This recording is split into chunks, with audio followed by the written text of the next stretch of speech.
penggerak itu kan berarti dari kata gerak. Harapannya itu bisa bergerak secara pribadi, bergerak secara komunitas, dan bisa menggerakkan dari ekosistem. Dua di antara beberapa orang terpilih se-Indonesia. Alhamdulillah. Untuk mendapat pelatihan atau mendapat pembimbingan dalam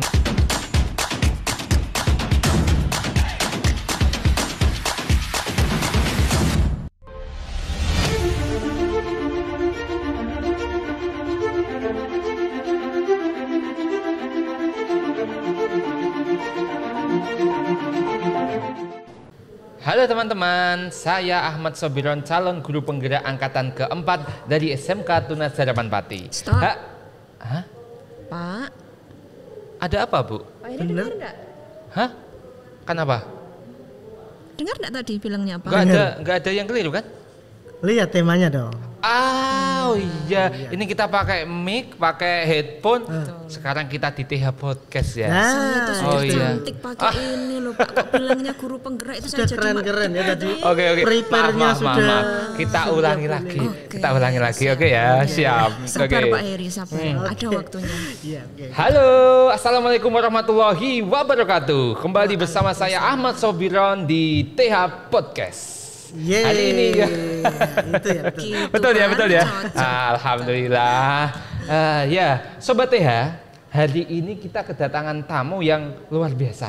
Luar biasanya kenapa? Karena baru pertama kali ini di TH Podcast kedatangan dua orang sekaligus. Wow. Siapa mereka?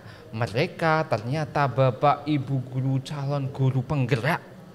Apa itu calon guru penggerak? Siapa yang mengadakan atau siapa yang menginisiasi kegiatan tersebut? Berapa lama guru penggerak tersebut? Yuk kita langsung kulik, kita tanya-tanya langsung kepada beliau-beliau ini. Yuk kita sapa saja mereka. Halo, assalamualaikum Bapak Ibu. Waalaikumsalam. Alhamdulillah. Sehat ya Bapak Ibu ya? Alhamdulillah Mas, sehat ya. Pak Hedi dan Bu Elvi. Siap. Hari ini pakaiannya kompak putih-putih. Ini kira-kira janjian atau enggak ini? Tentu tidak. Oh, tidak janjian. Tentu tidak. Tak kira janjian, saya dikecengin, saya nggak diberi tahu hari ini kita pakai dress code putih enggak ya? Boleh, enggak boleh sentimen. Natural saja. Oh, natural ya. Ya. Oh iya Bapak Ibu. Sudah sarapan atau belum ini? Pak Heri? Kalau saya sudah sarapan. Ditawari sarapan dulu ini. Bisa, enggak apa-apa. Ya? Nanti setelah ini kita sarapan ya. Tapi setelah ini selesainya jam 3 sore. Oh iya, sarapan bukan sore. Sarapan lagi itu Pak. Sarapan ketiga. Oh iya. Oh iya Bapak Ibu. Hari ini kita TH Podcast, terima kasih sekali atas kedatangan panjenengan semua. Siap. Ya, hari ini kita akan berbicara mengenai guru penggerak. Nah, kita tahu kan Bapak Ibu, Bu Elvi dan Pak Hedi ini salah satu calon guru penggerak yang salah terpilih. Dua atau salah tiga? Salah dua, maaf, salah 3. Oh, salah 3. Betul ya Pak Heri? Mana dulu ya? Yang guru penggerak. Guru penggerak. Ya, berarti yang guru bergerak. Guru penggerak itu bergerak. Iya, bergerak begitu. Bergerak? Iya, bisa bergerak gini. Kalau enggak bisa bergerak begini ya bukan guru penggerak. Guru penggerak. Iya. Terus bagaimana itu? Iya. Ya begitu memang guru penggerak. Bisa bergerak-gerak. Berarti guru penggerak itu yang bergerak-gerak kanan kiri. Begitu ya? Begitu Pak Heri? Betul. Jadi sesuai dengan namanya Mas. Jadi penggerak itu kan berarti dari kata gerak. Harapannya itu bisa bergerak secara pribadi, bergerak secara komunitas, dan bisa menggerakkan dari ekosistem. Ini sesuai moto dari guru penggerak. Apa itu? Bergerak. Tergerak dulu. Baru bergerak. Kemudian menggerakkan. Ulangi, apa tadi Pak? Guru penggerak? Tergerak, bergerak, menggerakkan. Mantap ya Pak ya. Iya. Jadi kalau dari 3 kata itu bisa kita aplikasikan, mungkin tidak ada sesuatu hal yang tidak mungkin bisa terjadi Pak. Semuanya bisa terlaksana, semuanya bisa terjadi. Iya. Dan bersama-sama. Bersama-sama dimulai dari diri dulu.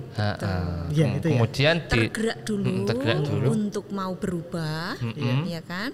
Kemudian bergerak untuk bisa berkolaborasi.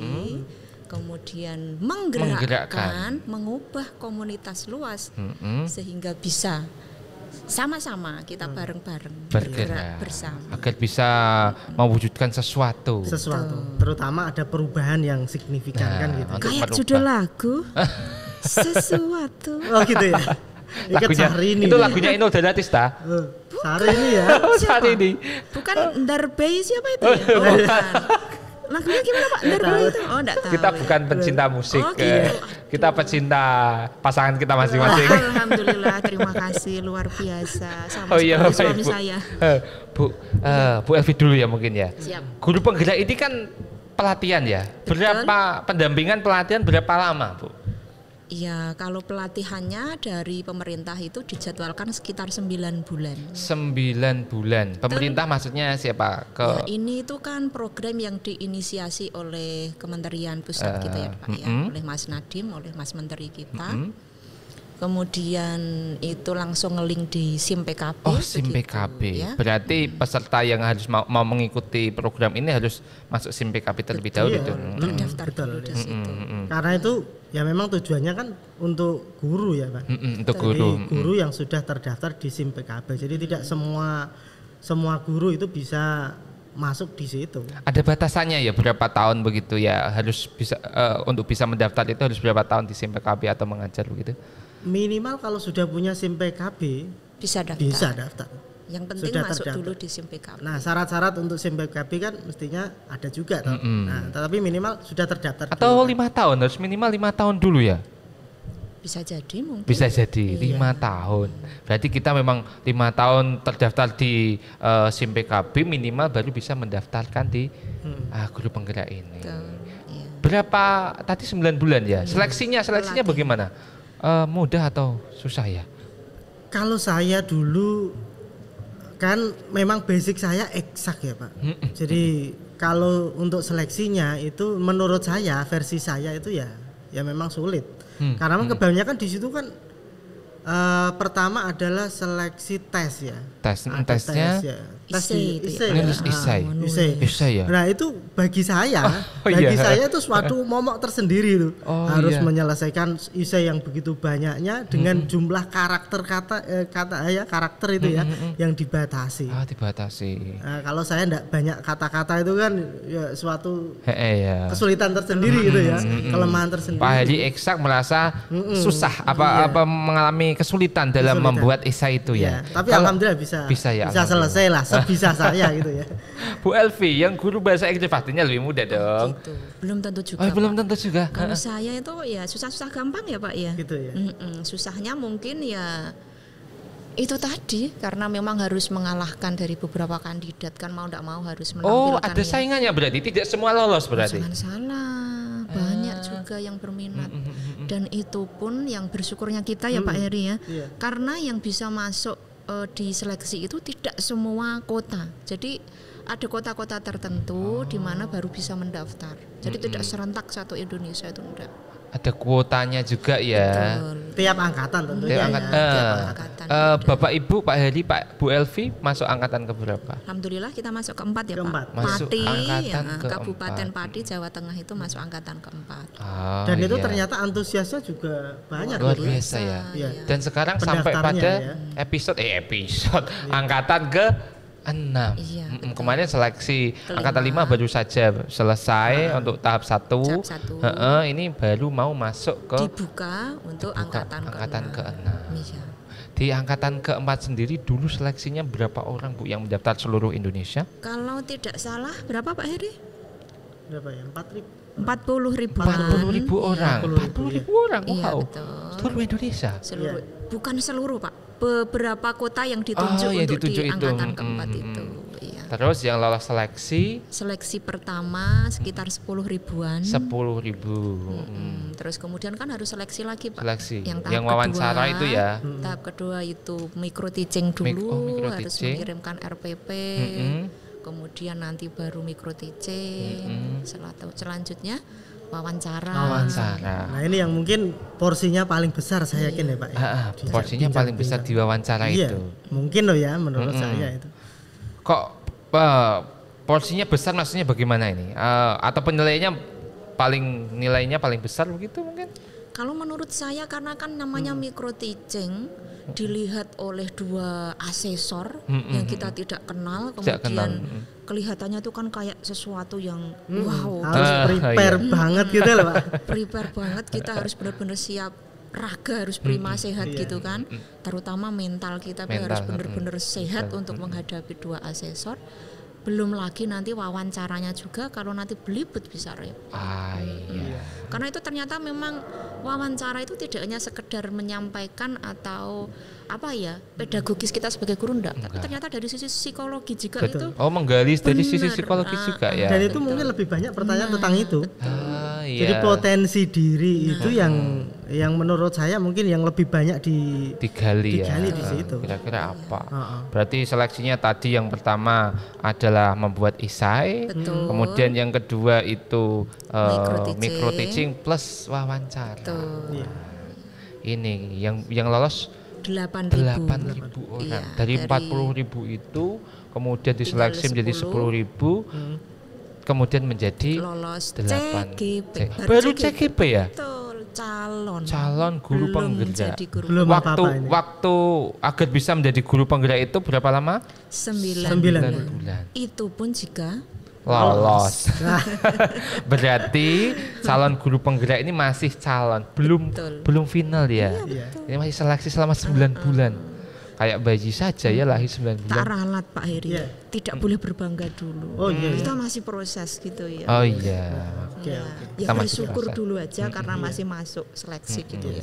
Nanti berbangganya alhamdulillah kalau memang sudah lolos dan bisa mengaplikasikan ke teman-teman dan memang benar-benar bergerak sehingga perubahan itu terwujud nyata. Nah mungkin kita cukup berbangga. Ini belum apa-apa. Belum apa-apa. Berarti kita ini masih proses. Baru anak kemarin sore. Ini sudah berjalan berapa lama ngomong-ngomong?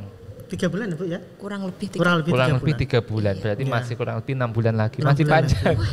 Masih sepertiganya ya. Tapi ini libur ya? Masih sedang liburan ya? Iya, ya peralihan dari modul 1 ke modul kedua. Oke. Kan nanti ada 3 modul Pak yang kita pelajari.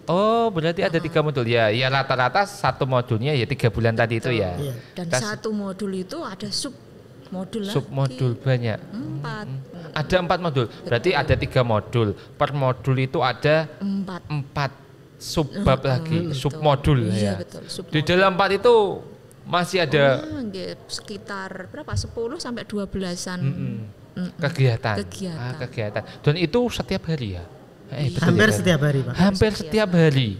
Minggu aja kalau memang kita belum bisa menyelesaikan tugas ya dikejar-kejar terus. Ya bukan dikejar ya, tetapi tanggung jawab kita untuk menyelesaikan itu aja.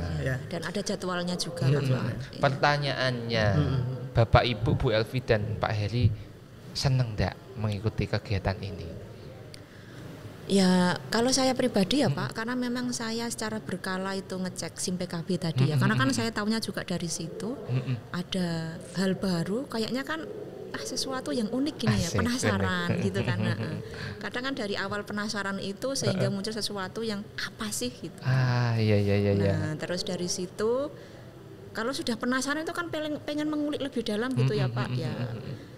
Ya itu tadi, alhamdulillahnya karena semakin penasaran ya saya rasa mungkin ya kesempatan gitu ya biar penasaran saya itu terjawab. Ada sesuatu yang baru, lakukan saja. Kalau Pak Heri? Sama sih sebetulnya, saya motivasi saya terutama ya, saya pengen sesuatu ada perubahan pada diri saya dulu deh. Jadi saya pengen dari apa ya tadi di SMPKB tadi ada apa sih guru penggerak gitu ya. Awalnya begitu ya. Awalnya begitu. Udah daftar itu aja. Nah, minimal dari situ nanti saya lihat nih apa YouTube dan seterusnya gitu ya. Oh ternyata kegiatannya itu kurang lebih garis besarnya gitu ya. Saya nanti bisa ketemu dengan teman-teman di lain sekolah gitu ya. Oh ternyata banyak sekali di situ. Oh apa salahnya kalau saya ikut? Nah ini kan sebagai bagian dari upgrade pengetahuan gitu ya. Kemudian skill kita dan secara minimal itu kita bisa saling berkolaborasi dengan teman-teman di lain sekolah. Oh iya, berarti kita bisa berkolaborasi dengan lain Iya, sekolah ya? Sangat Loh, bisa. ini kegiatannya selama 9 bulan itu daring atau ada pertemuan-pertemuan khusus begitu? Secara teori itu ada daringnya dan kita harus menyelesaikan sesuai dengan LMS, Learning Management System itu ya Pak. Oh, pakainya LMS ya. LMS ya, platformnya LMS karena harus daring gitu kan. Tapi itu juga ada loka karyanya setiap satu bulan. modul tadi, setiap bulannya gitu ya. Setiap bulan ya. Setiap bulan ada loka Ada karya. loka karya, jadi mana kita di situ bisa ketemu dengan CGP lain dari seluruh Kabupaten Pati, terus kemudian kita didampingi yang namanya PP ya Pak. PP, pengajar praktek ya. Oh, ada Itu yang mendampingi PP-nya. kita dalam menyelesaikan LMS. Apakah ada kesulitan atau bagaimana kan kita dipandu. Oh iya. Berarti ada daringnya, juga ada loka karyanya Betul. setiap 1 bulan Iya. sekali. Kalau daring itu instruktur ya, sama fasilitator. ya. Oh, ada yang fasilitatornya. Iya. Jadi kita Tugas-tugas setiap saat itu pendampingannya sama fasilitator itu. Dinilai loh Pak. Ada nilainya? Jadi, setiap saat itu. Oh, Setiap sesi. Iya. Iya. Setiap sesi ada nilai. Oh iya, nilainya dari angka seperti kita mungkin menilai anak-anak 1 sampai 10 begitu. Iya, kurang lebih seperti itu. Begitu ya. Lah, itu kan selama 9 bulan ada daring, ada loka karya. Iya. Bapak Ibu ada kendala nggak? Pasti ada dong. Pasti nak ya. Pasti, Pak. Akan Iya. boleh dong cerita kendalanya apa Pak Edi? Kalau saya pribadi kendalanya utamanya itu saya di manajemen waktu. Karena durasi ya, karena durasi 9 bulan dan itu hampir setiap hari kita ada, tentunya kan harus menyediakan waktu khusus atau waktu tersendiri di mana kita sendiri setiap harinya itu kan sudah ada kesibukan mengajar, kemudian dengan keluarga dan seterusnya. Nah, ditambah lagi ini pelatihan yang barangkali durasinya yang memang super ya. Saya sendiri baru pelatihan kali ini loh ya, durasinya segitu. 9 bulan ya. 9 bulan. Biasanya 1 hari, 2 hari, 1 minggu. Iya. PPG saja 3 bulan ya. Iya. Ini 9 bulan. Iya. Wow, amazing. Jadi manajemen waktu ini harus pintar-pintar saya mensiasati dengan kegiatan di sekolah. Kemudian di samping itu karena memang platformnya sementara kan masih pakai LMS ya, jadi bisa dikerjakan di setiap saat itu ya. Di rumah barangkali ya itu harus pintar-pintar manajemen waktu dengan keluarga tentunya. Istri biasanya Istri ini. Tapi setidaknya kan memang ya kita pahamkan dulu lah ya. Pahamkan kalau mau ada kegiatan ini ya setidaknya konsekuensinya. Betul. Minimal saya harus izin nih kalau waktu saya di rumah di saat-saat tertentu mungkin saya harus meluangkan waktu untuk menyelesaikan bagian dari LMS tadi. Dan itu pasti dulu sudah dikulik pada saat wawancara ya. Iya, pada betul. saat seleksi kedua wawancara. Ditanyakan betul itu. Oh, ada pertanyaan Iya. itu ya. Pastinya. Keluarganya bagaimana? Nanti 9 bulan, bagian waktunya bagaimana? Menantang juga ya. Betul. Tapi asik juga ternyata ya. Alhamdulillah. Alhamdulillah. Sampai saat ini masih bisa menikmati. Alhamdulillah. itu yang penting. Tadi disampaikan juga modul 1 ada 2 ada 3. Kita sudah selesai modul 1. Di modul 1 itu apa sih yang kita pelajari? Ada 4 modul Pak, sub modul. Ada Yang 4. pertama itu apa Pak Heri? Filosofi Ki Hajar Dewantara. Filosofi Ki Hajar Dewantara. Terus yang modul sub kedua itu tentang nilai dan peran guru penggerak. Guru Mungkin penggerak. awalnya judulnya kelihatannya nilai dan peran guru penggerak, tapi nanti ujung akhirnya atau ujung tombaknya kan semua guru gitu. Begitu ya. Mungkin diawali dulu dengan guru penggerak. Filosofi pendidikan Ki Hajar Dewantara, kemudian nilai dan peran guru penggerak, yang ketiga Visi ya. Visi guru penggerak. yang keempat Budaya positif. budaya positif. Ini yang keren ini, budaya Ini. positif. Kita kupas satu persatu. Apa Pak Hedi mau? Iya. Jadi memang sebetulnya untuk modul 1 itu menurut saya ya, itu lebih banyak pada bagaimana sih karakter kita di situ. Jadi dari awalnya kan filosofi Ki Hajar Dewantara itu kan mungkin ya selama ini kan tidak pernah disinggung oleh pemerintah barangkali di dunia pendidikan itu ya. Nah, barangkali mungkin karena memang pemerintah itu concern sekarang bagaimana pemikiran-pemikiran Kehadi yang memang visioner itu ya. Visioner, kemudian berpihak pada murid. Nah, ini sudah masuk ke situ. Nah, berpihak pada murid. Nah, itu mungkin akan diangkat ini. Karena memang sebetulnya kan kita sendiri itu dalam mengajar kemarin itu kan ya bagaimana kita bisa menyampaikan ilmu, hanya itu saja ya. Mencapai target kurikulum Mungkin itu mungkin yang kemarin. Selama ini hanya sementing formalitas. Kompetensinya apa, kurikulum mengatakan apa, mintanya seperti apa yang harus kita kejar di situ. Tapi dengan masuknya Ki Hajar Dewantara, filosofi Ki Hajar Dewantara ini menjadi anak. Fokusnya pada anak. Masih relevan ya berarti ya. Padahal Ki Hajar Dewantara sudah bertahun-tahun yang lalu masih relevan. Filosofinya banyak Pak itu. Apa saja filosofinya Bu? Berapa ya Pak? 6 kalau tidak salah ya Pak. Apa saja itu? Menuntun. Kodrat anak. Kodrat anak itu apa Pak biasanya? Kodrat anak ya bermain. Betul. Gitu ya. Itu yang jarang sekali kita kulik loh Pak. Kan anak tuh suka yang merdeka, bebas, lepas. Merdeka gitu itu ya. maksudnya merdeka enggak belajar boleh, belajar boleh. Bukan. Katanya merdeka belajar kan? Iya. Nanti. Ini masih ada lanjutannya lagi enggak Pak? Kita nanti bisa diundang lagi ya Pak ya? Oh boleh. Atau untuk lebih lengkapnya, ternyata di channel Tunas Harapan, SMK Tunas Harapan Pati itu sudah ada aksi nyata dari Bu Elvi. Untuk lebih lengkapnya tentang modul 1 itu, tentang Ki Hajar Dewantara, tentang visi guru penggerak, nilai dan peran guru penggerak, dan budaya positif bisa disaksikan di channel yang sama, tapi di video yang lain. Ya, nanti silakan kunjungi videonya ini. Ya, nanti dikunjungi ya. Begitu ya Bu ya.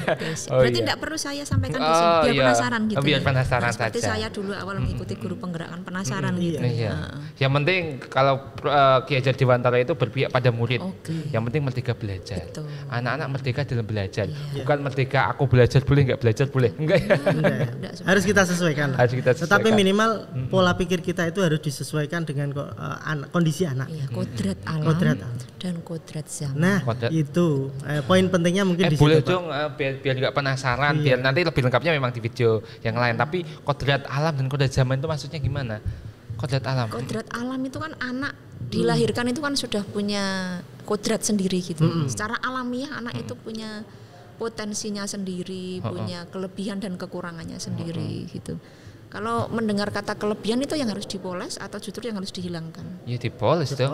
Kalau kekurangan berarti harus ditutupi atau justru ditonjolkan? Ya kekurangan ya ditutupi. Nah ya maksudnya seperti itu. Jadi kodrat alam anak itu yang potensinya sudah ada, kita tonjolkan, kita kembangkan. Sesuai kodrat zamannya. Nah kodrat zamannya saat ini eranya apa? Era digital gitu, sekarang. Ya. Kalau dulu kodrat saya itu misalkan belajar bahasa Inggris, karena kebetulan saya guru bahasa Inggris ya Pak. Saya itu ya sedikit-sedikit bisa ngomong begitu ya. Nah, mungkin saya belajarnya itu dengan membuka kamus. Nah, kalau itu dulu zaman dulu. Sekarang kodrat zamannya kalau mau belajar bahasa Inggris anak disuruh seperti itu enggak jalan. Bisa baca aja. Waktunya habis dan lain sebagainya dan tentunya tidak menarik. Kalau bahasa Inggris berarti kodrat zamannya bagaimana Bu? Ya karena sekarang sudah zamannya Google Translate, sudah berbagai macam aplikasi yang ada saat ini. Langsung suruh nonton video saja bisa ya Bu ya? Video film bahasa Inggris begitu juga bisa ya, yang mereka suka. Ya. Kalau Pak Heri kodrat zamannya sama sih sebetulnya. Kalau saya basicnya di matematik ya Pak. Kalau sekarang itu belajar kan bisa di mana aja gitu ya. Jadi banyak sekali YouTube yang menerangkan tentang materi deh, soal materi dan seterusnya. Jadi guru itu sekarang tidak harus di depan kelas mengajar dengan murid gitu ya, di depan kelas, tetapi lebih condong bahwa hanya membimbing saja gitu ya, mengarahkan anak untuk bisa belajar di mana saja. Hanya itu saja. Filosofi menuntunnya. Iya, menuntunnya di situ. Iya. Kemudian ada kodrat alam dan zaman. Alam ya. Jadi kita harus menyadari bahwa anak itu juga tidak berasal dari keluarga yang sama. Nah, itu yang paling penting di situ. Ini heterogen ini. Iya, betul. Jadi menyadari bahwa anak itu macam-macam variasinya. Ada yang dari keluarga kurang mampu, bapak ibunya mungkin ibaratnya kata ada yang bermasalah dan seterusnya. Nah, ini membuat siswa itu beragam, bervariasi. Kalau kita tidak teliti satu persatu mereka harus kita seragamkan dengan metode kita tidak sesuaikan, ya mungkin filosofi itu yang jarang merdeka belajarnya tidak jalan. Nah ini Bu yang menjadi pertanyaan kita, mungkin bagi CGP seluruh Indonesia yang lain juga mungkin ada kerentak di dalam hatinya. Loh kenapa heterogen? Misalkan di sekolah kita ada 40 anak, kita mengawasi 40 anak, energi kita habis dong. Caranya bagaimana itu? Untuk mengelola itu bagaimana caranya? Oke. Nanti di modul 2 itu kalau tidak salah kita sudah dapat bocoran akan belajar tentang diferensiasi. Wah, diferensiasi. Saya juga belum begitu memahami karena kan belum masuk ke modul 2 ya Pak. Begitu. Nah, kalau penasaran berarti harus ancang-ancang dari sekarang untuk mengikuti CGP, belajar maksimal. Siapa tahu nanti kalau di kota kita ada bukaan lagi, mengikuti lagi. Saya juga masih penasaran ini ya Pak ya. Diferensiasi menghadapi anak yang beragam seperti itu tuh memperlakukannya seperti apa? Oke lah, kita nggak usah berpikir CGP dulu. Kita sebagai guru yang selama ini ya kita mengajar. Kalau Pak Heri dan Bu Elvi untuk menghadapi anak-anak yang beragam itu caranya bagaimana untuk menghadapi itu? Nek saya lebih condong memang pendekatan ya Mas. Pendekatan secara personal sebetulnya.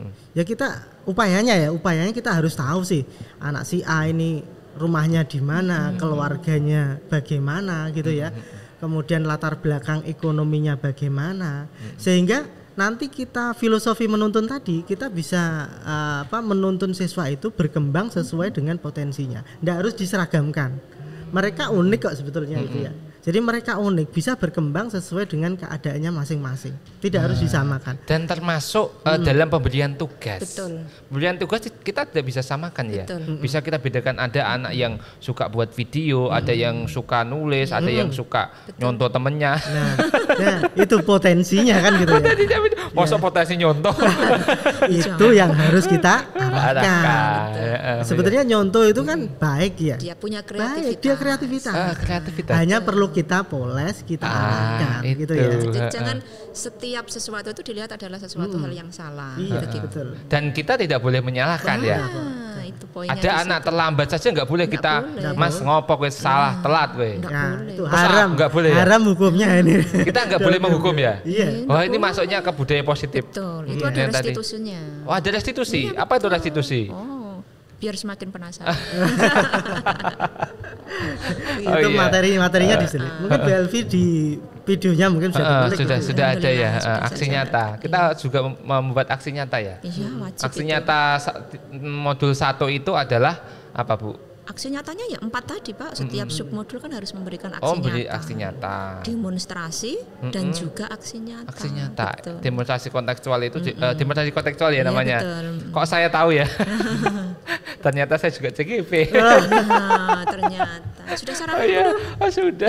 Minimal gini loh Pak. Jadi sebetulnya minimal untuk pribadi saya itu mengikuti CGP itu ada perubahan pola pikir dulu kan. Ini yang penting. Saya juga mengikuti itu ya karena ada perubahan pola pikir. Pola pikir saya yang dulu itu saya hanya mengajar, menyampaikan materi. Nah, sekarang itu harus dirubah. Betul. Tidak hanya itu. Itu aja loh. Tidak hanya itu, tetapi ada hal-hal tertentu yang terkait dengan siswa, terkait dengan murid yang harus kita tahu dan harus kita ibaratnya kembangkan sesuai dengan potensinya tadi. Kalau harus dulu kita kan sesuaikan ya. Dulu sebelum kita mengikuti CGP ini itu kan materi kita apa? Sudah sampai belum? Sudah tuntas belum? Kalau sekarang kan anak kita sudah sampai mana? Anak kita itu kemampuannya seberapa? Jadi yang dilihat itu anak, tidak gitu ya. Anak. Yang penting fokusnya kepada anak. Bahasanya apa? Menghamba pada anak. Nah ini jangan salah persepsi Pak. Nanti kalau kita bilang menghamba pada anak kan kesannya ekstrim. Berarti kita diperbudak anak. Bukan begitu. Enggak ya. Iya. Tapi yang bagaimana itu? Ya itu tadi menghamba pada anak itu apapun yang kita lakukan memang tujuannya adalah untuk anak. Ya termasuk kita ini sampai 9 bulan digembleng seperti ini ya muara airnya nanti untuk anak. Bukan untuk kita ya Pak. Ya kita yang mungkin hanya sarananya saja tapi ujung tombaknya di anak. Betul. Oke, sekarang kita tinggalkan hal-hal teknis mengenai calon guru penggerak. Siap. Kita masuk ke hal yang non teknis saja. Gitu. Oke. Seperti tadi ada kita membahas sedikit di keluarganya Pak Heri, istrinya mungkin agak sedikit karena waktunya tersita. Dari pihak sekolah kita sendiri Bu, bagaimana? Mendukung atau enggak, atau jangan ikut, atau teman-teman bagaimana? Wah. Ngopo toh melu guru penggerak, ada kan seperti itu mesti. Sangat mendukung. Mau mendukung. Sangat mendukung. Ibu kepala mendukung ya. Sangat. Bahkan ada informasi apapun kan beliau langsung share begitu ya. Oh iya.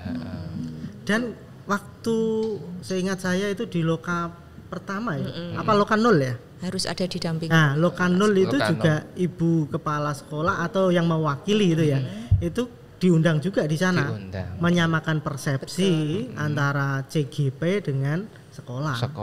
Nah, karena memang ruang lingkup kita itu kan di sekolah, endingnya nanti kita juga bisa diterapkan di sekolah, sehingga harus ada sinkronisasi pemikiran dulu.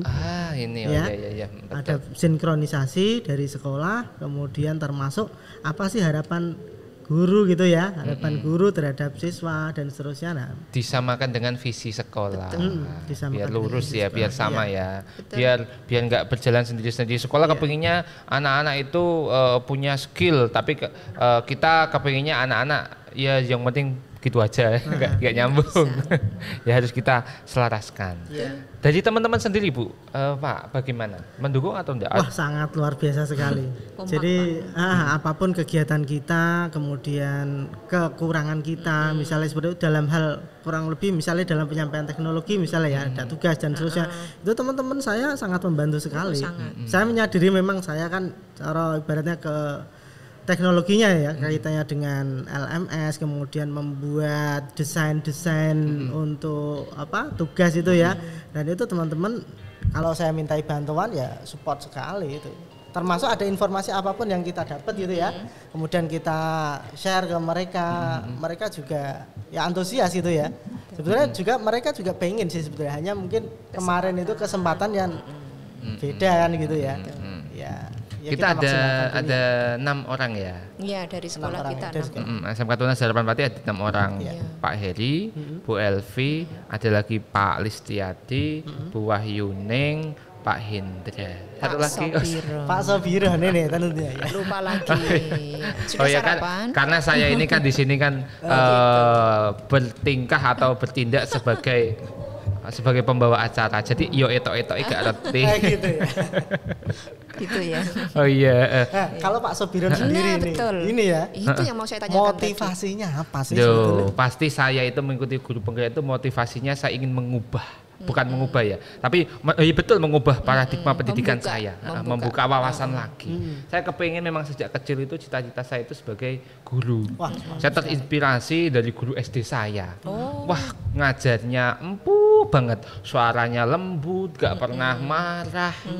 Saya melihatnya, wah ini kelihatannya jadi guru enak ya, dia suka cerita, inspiratif, menginspirasi saya. Dia itu dulu ceritanya, beliau itu ceritanya ya tentang nabi-nabi, tentang legenda, tentang kepahlawanan tertentu. Saya menjadi semangat. Ketika mendengar ceritanya, wah kok asik jadi guru ini. Saya akhirnya sampai pada titik ini saya juga menjadi guru. Ya saya kepengen memajukan pendidikan di Indonesia. Ya salah satunya lewat pendidikan. Ada guru penggerak. Oh ternyata guru penggerak itu macam-macam yang panjenengan tadi sampaikan. Oh saya menjadi tertarik. Ini bisa saya mengubah paradigma saya itu. Kalau dulu memang guru saya itu fokusnya memang pada guru ya. Oh iya, beliau cerita, beliau begini memotivasi anak. Iya sama, saya juga ingin memotivasi anak, tapi lewat karya saya. Harus memberi contoh dulu. Betul. Jadi salah satu motivasi saya itu saya harus bisa menggerakkan anak-anak, saya harus bisa memotivasi anak-anak dengan cara yang salah satunya ilmu itu saya dapatkan dari program guru penggerak ini. Ada lagi yang mau ditanyakan? Lu kemana balik? Oke, terus kembali saya pembawa acaranya ini. Saya juga berat tanya ini ya. Oh iya. Nah, ini bagian dari kolaborasi. Oh iya, kolaborasi. Kalau tadi yang ditanyakan itu kan kesulitan begitu ya Pak ya. Oke, sekarang kebalikannya. Berarti kebalikannya kesulitan itu apa Pak? Kemudahan. Hal yang menyenangkan. Yang Pak Sob hadapi selama mengikuti program ini itu. Oh iya. Kalau saya pribadi sih karena dukungan sekolah, dukungan teman-teman itu sangat memudahkan. Keluarga saya sangat mendukung. Sudah, yuk kamu yang penting terbang ke langit doang. Alhamdulillah. Yang penting kalau itu positif ikuti, Luar ikuti. biasa. Saya suka sekali ini saya mendukung sekali. Ya saya didukung oleh istri saya yang luar keren. biasa. Terima kasih. I love you istriku. Wah, asik. Pak Heri juga silakan sampaikan. I love you istriku juga. Enggak. curhat Ya ya. karena memang dari pihak keluarga saya itu mendukung sekali. Dia bilang, "Ya, pokoknya apapun yang itu ada unsur positifnya dan itu ada unsur pengembangannya, ikuti." Wah, keren. Pun dengan kepala sekolah kita, Bu. Iya. Mas, kalau memang itu memang baik, ayo laksanakan, nggak masalah. Pasti itu. Ya. Dan itu selama ini ya memang CGP itu semuanya hal-hal yang positif. Betul. Dan alhamdulillah sekolah kita lumayan banyak kandidatnya. Jadi Yang kita masuk bisa saling CGP. berkolaborasi ya begitu. Terutama Itu kan- ini Mas, untuk efek di keluarga ya terutama. Kita kan punya anak ya. Nah, itu kan bagaimana cara kita mengasuh anak di situ penting sekali. Iya. Benar ya? Sangat Bu ya? ngaruh juga. Dan ilmu dari guru penggerak itu bisa dimanfaatkan Iya. juga untuk anak. Selain Iya. untuk siswa kita, juga kita bisa mengaplikasinya untuk anak-anak Anak-anak kita yang di rumah. termasuk tadi restitusi ya. Betul. Kita salah satunya ya nggak boleh marah sama anak, nggak boleh menyalahkan anak. Kalau anak disalahkan ya dia down. Makanya kita restitusikan, kita ajak mereka kira-kira ada apa, kita stabilkan emosinya, kira-kira kita pancing apa ada sesuatu yang mungkin mengganjal dan pada akhirnya kita arahkan menjadi sesuatu yang baik. Dia sadar secara kemauan dari dirinya, bukan kesadaran eksternal. Nah, itu loh yang sulit itu kan itu. Jadi membuat mereka menyadari apa yang dia lakukan. Kalau memang salah, menyadari kesalahannya. Kalau memang dia benar, oh ya, ini berarti benar. Saya harus ini effort itu kan ini gitu ya. yang susah. Nah, termasuk itu nanti kan endingnya kan membawa perubahan dalam bentuk budaya atau karakter kan. Nah, kalau sudah mempunyai karakter yang bagus, motivasi yang kuat ya kita memulai saja kan itu ya. Karakter akan mendatangkan rezeki kita. Ya betul kan? Karena filosofinya ini filosofi bukan Ki Hajar Dewantara ya. Rezeki kita itu kan dipengaruhi oleh karakter kita. Betul. Karakter kita itu dipengaruhi oleh kebiasaan kita. Kebiasaan kita dipengaruhi oleh pikiran kita. Berarti bermula dari pikiran kita. Kalau pikiran kita positif, insya Allah rezeki kita juga akan positif. Kalau kita pikirannya jelek terus ya nanti efeknya juga tidak akan baik. Termasuk itu kita menanamkan kepada anak-anak kita di SMK Tunas Harapan pada khususnya dan anak-anak di seluruh Indonesia. Betul ya. Iya. Kalau semuanya bergerak gitu ya. Harapan pemerintah kan itu ya. Oh iya. Semuanya bergerak dimulai dari diri, kemudian berimbas kepada sekolah, kemudian ini dilakukan oleh guru seluruh Indonesia secara serentak. Secara serentak ya. Hasilnya. Bukan mustahil. Perubahan akan terjadi perubahan besar dalam dunia pendidikan Indonesia. Tidak akan ada lagi korupsi. Oh, ya itu. Tidak ada lagi orang berbuat jahat. Iya. Ya betul ya. Ujung akhirnya nanti kan kita bisa menghasilkan pelajar yang berprofil Pelajar Pancasila. Pancasila. Ini yang penting ya. Berdampingan itu Iya, kegiatan betul. berdampingan Bu ya. Iya. Ada kegiatan guru penggerak, kemudian kurikulum baru ini, betul ya? Nah, kurikulum paradigma baru dan tentunya dipoles dengan tadi P5BK ya, ada pelajaran itu ya. Kayak di podcast sebelumnya sudah ada ya. Ada P5BK, itu betul. kelihatannya seragam, serasi, selaras dan itu program pemerintah saya. Oh iya. Harus kita Tujuannya dukung ya. harus kita dukung sebagai Iya, pendidik ya betul. kita harus mendukung semua apapun pemerintah yang saya percaya. Kalau saya percaya itu pemerintah itu akan melakukan sesuatu yang baik. Tidak mungkin pemerintah itu menjerumuskan kita Nah, enggak. ke arah yang lebih jelek, nggak mungkin. Pasti semuanya baik. Betul. Tapi ya memang saja namanya kebijakan ya ada yang pro, ada yang kontra. ada plus minus Dan kita sebagai pendidik harus melihatnya selalu dari sisi yang positif. Ya. positif. Meskipun ada hal yang negatif, meskipun ada ya, tetap kita harus ya mengkritik. Boleh mengkritik, boleh memberikan refleksi, tapi yang Dengan membangun. cara yang positif. Oke, terima kasih Bu Elvi dan Pak Heri. Ini sudah selesai. Piye, Terasa suwi-suwi ya, Pak. mana? Sebenarnya saya sih kepingin lebih lama, Pak. Oke. Tapi memang waktunya kan terbatas. Oh iya iya. Masalah. Sebelum kita akhiri ada pesan khusus untuk anak-anak sobat TH yang ada di luaran sana mungkin. Ini pesannya pesan khusus. terkait apa dulu ini? Apapun mengenai motivasi belajar, mengenai apapun. Terkhusus sobat TH yang masih sekolah di SMK Tunas Harapan Pati. Silakan, boleh sampaikan kalau ada. Oke. Pesan khususnya untuk anak-anak tercinta. Sobat TH. Kita menyebutnya Sobat TH. Oh gitu. Sobat TH. Oh, ya. Sobat Tunas Harapan begitu ya. Sobat TH tercinta dimanapun berada, tetap pantengi podcast kita. Jangan lupa selalu ditonton apapun itu podcastnya, di like, dan yang paling utama share and subscribe. Itu kalau dari saya. Pak Hedi. Oke, kalau dari saya, jadi apapun yang terjadi pada keadaan Anda, upayakan itu, pola pikirlah dari sisi yang positif dulu. Positif. Ya, jadi selalu berpikir positif. Di masa pandemi penuh dengan segala keterbatasan misalnya, belajar dengan penuh keterbatasan, pikir positif. Positif aja. Belajar jangan hanya dari sekolah saja. Dimanapun, dari YouTube, itu ya misalnya yang terbanyak kan itu ya, dari YouTube, kemudian dari kelompok belajar misalkan ya, yang dekat dengan rumah itu kan fasilitas itu. Tetapi jangan lupa positiflah pikiran dulu, positive thinking. Insya Allah nanti semuanya pasti ada jalan. Ya, kalau saya tetap itu, tetap semangat, ya, tetap semangat dan teruslah berkarya, ya, teruslah berkarya. Terima kasih. Begitu yang dapat kami perbincangkan Sobat TH. Satu lagi Pak. Ada lagi. Tadi motonya guru penggerak apa tadi? Oh iya, 1 Tergerak.